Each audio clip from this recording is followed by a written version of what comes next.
আম্মা জান, মিহরিমা, রাত হয়েছে, ঘুমোতে যাও। আমার আপনাকে একটা কথা বলার ছিল।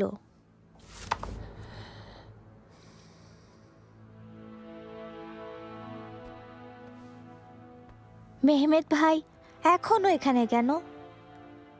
কেন তার আলাদা কামরা নেই? তুমি এ কথা বলছো কেন? ঝগড়া হয়েছে নাকি? না, ওনার খুব শখ। চিন্তার কিছু নেই, সময় হলেই হবে।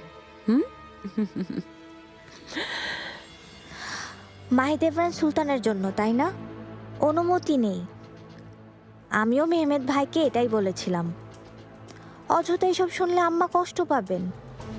তার কিছুই করার নেই। এর জন্য মাহিদেবরান সুলতানের অনুমতি লাগবে। হেরেমের দায়িত্ব তার।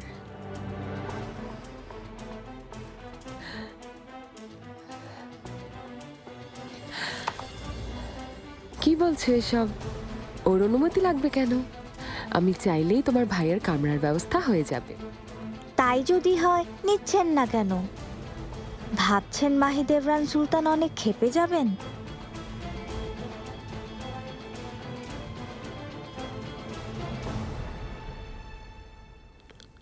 কেমন আছো গুলফাম? অনেকদিন তোমার সাথে কথা হয়নি। আমি একটুও ভালো নেই জাহাপনা।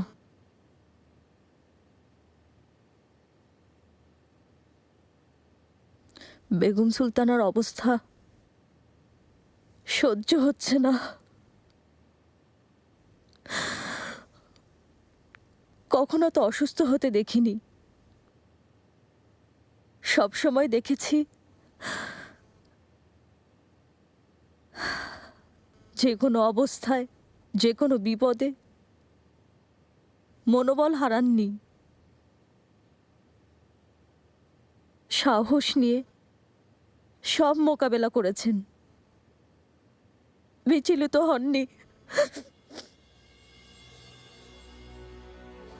ওনার এই অবস্থার জন্য আমি দায়ী গুলফাম।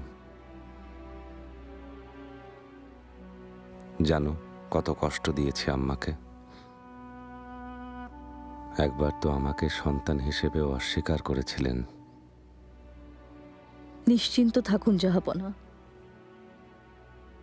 আমাকে সব বলতেন। আপনি তাকে কষ্ট দিয়ে থাকলেও সবসময় আপনার উপর সন্তুষ্ট ছিলেন। মা সন্তানের কাছে কি চান? ভালোবাসা, আনুগত্য, বিশ্বাস। আপনার কাছ থেকে তিনি সব পেয়েছেন।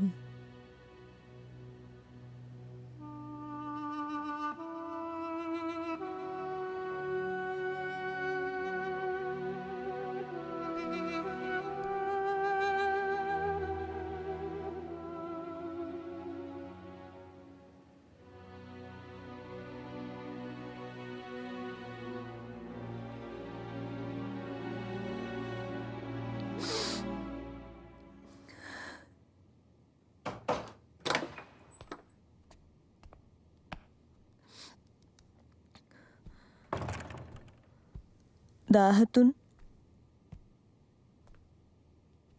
কি হয়েছে তোমার? কাঁদছো কেন? কি বলবো আমি আপনাকে? পাশাকে আমি সব বলে দিয়েছি। খুব ভুল করেছো। নিষেধ করেছিলাম না? তবুও কেন জানিয়েছো? ভেবেছিলাম সহানুভূতি থেকে তিনি কিছু একটা করবেন। যত যাই হোক, তার সন্তান আমার গর্ভে ধারণ করেছি। শুনে কি বলেছেন উনি? খুব ক্ষেপেছেন। জিজ্ঞেস করলেন এখনো যাইনি কেন আমি। প্রাসাদ ছাড়তে বলেছেন।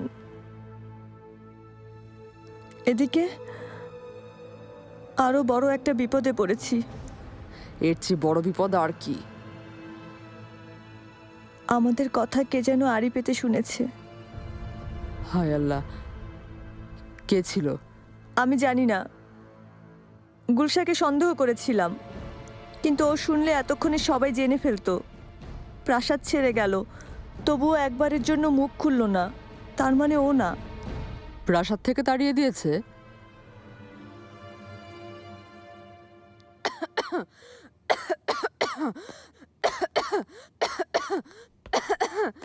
এই মেয়েটার কি হয়েছে? ও ঠান্ডা লেগেছে। চিকিৎসালয়ে পাঠাও, অন্যদের ক্ষতি হবে। মেয়েরা, কে অসুস্থ? ইসলিম খাতুন। গুলশা, তুমি এখানে কেন এসেছো? একটা কাজে এসেছি, বেশি দিন থাকছি না। হেরেমে সবাইকে বলবেন, খুব দ্রুত প্রাসাদে ফিরে যাব।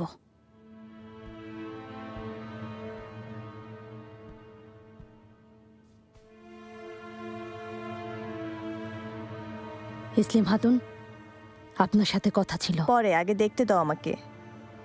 আচ্ছা, ওকে আগে দেখে নিন, তারপর বলছি। নিগার হাতুন, এসব চলবে না। নিজের দিকে তাকাও। তুমি কখনোই তো এত মোটা ছিলে না। অবশ্য যেমনই হও, ভালোই লাগে। নিগার। সুলতানা, সুলতানা, আমাকে আসতে বলেছিলেন? আমার ছেলে মেহমেতের জন্য কামরা সাজানোর ব্যবস্থা করো। খুব বড় আর খুব সুন্দর একটা কামরা। মাহিদ ইব্রাহিম সুলতানকে কি বলবো? জানেন তো তিনি। ওর আপত্তি থাকলে আমাকে এসে জানাবে। যা বলেছি করো।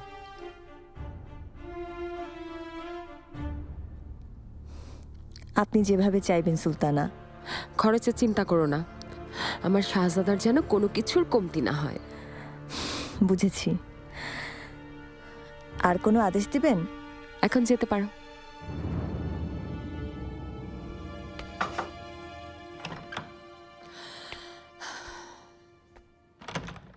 সুলতানা, মাহিদ ইব্রাহিম সুলতান অবশ্যই কোনো একটা ঝামেলা বাঁধাবেন। আমি চাই ও কোনো একটা ঝামেলা বাঁধাক।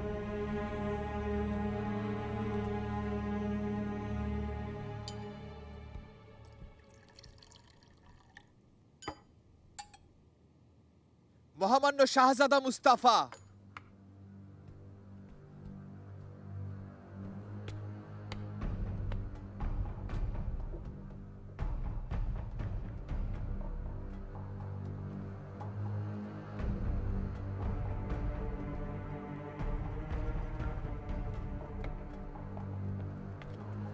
শাহজাদা খাবার সাজিয়েছি।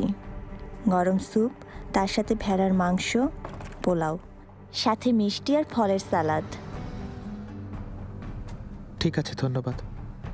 আর কোনো আদেশ আছে কি? না, তুমি যেতে পারো।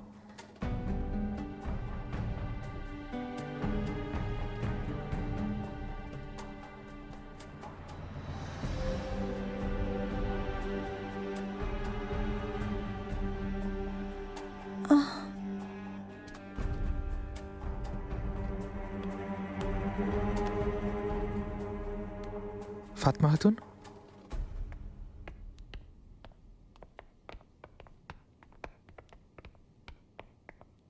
ইসলিম খাতুন, আপনি এত রাতে এখানে কেন এসেছেন? হুররাম সুলতান কিছু ঔষধ চেয়েছিলেন, নিয়ে এসেছি। পৌঁছে দিয়েই চলে যাব। আচ্ছা, বুঝেছি।